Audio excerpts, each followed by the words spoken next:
Okay, we have our main chords, our main chord progression. We have this popular strumming pattern. You've got 2 great songs under your belt. We're on a roll, and I just want to teach you a few ways to spice up, how to spice up some of these chords that we're playing. Again, because they're so common, you'll always be playing these. So here's a couple ideas that can make them and keep them fresh. And it's the idea of creating kind of melodies, little melodies within the chord and even within the chord shape. The easiest way, or the way, the chord that has most of these opportunities is the C chord. So form your C chord. I'll show you what I'm talking about.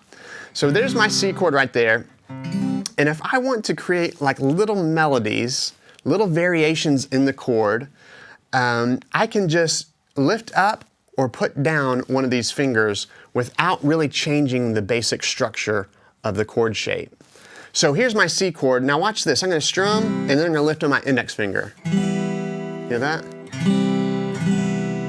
It's a great version of that C chord that I can go back and forth.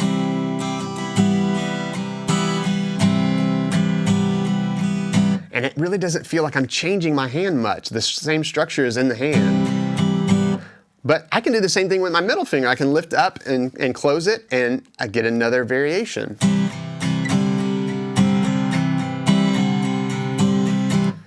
And then again, I have my pinky finger, which is kind of free to do whatever.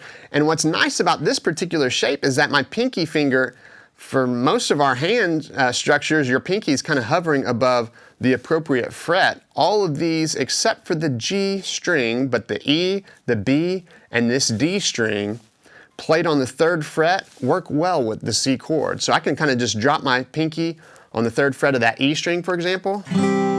It's a beautiful variation of that C chord. See? Or the B. Or this D chord. So when I add up and take away some of those fingers here and there, I get an endless array of possibilities of kind of creating these unique melody lines within the chords.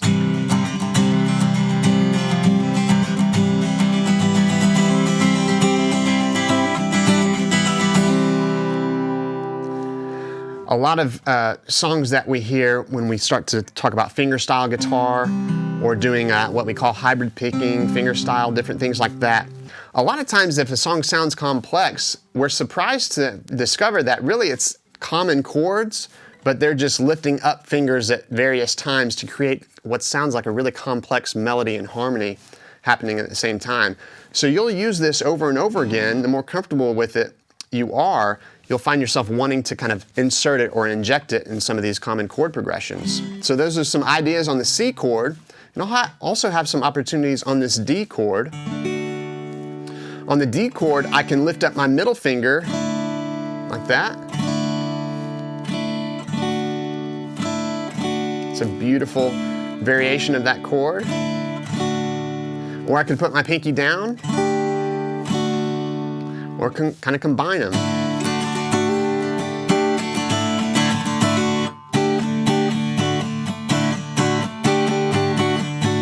I can also lift up or put down my index finger.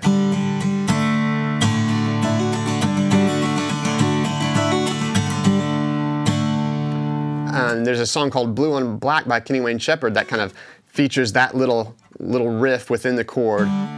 It's kind of the main staple of the song. That's the general riff. So you'll find it over and over again. It's beautiful variations of that C and D chord. You also have a couple in this G chord. One that I do fairly often is lifting up and dropping my index finger on that G chord.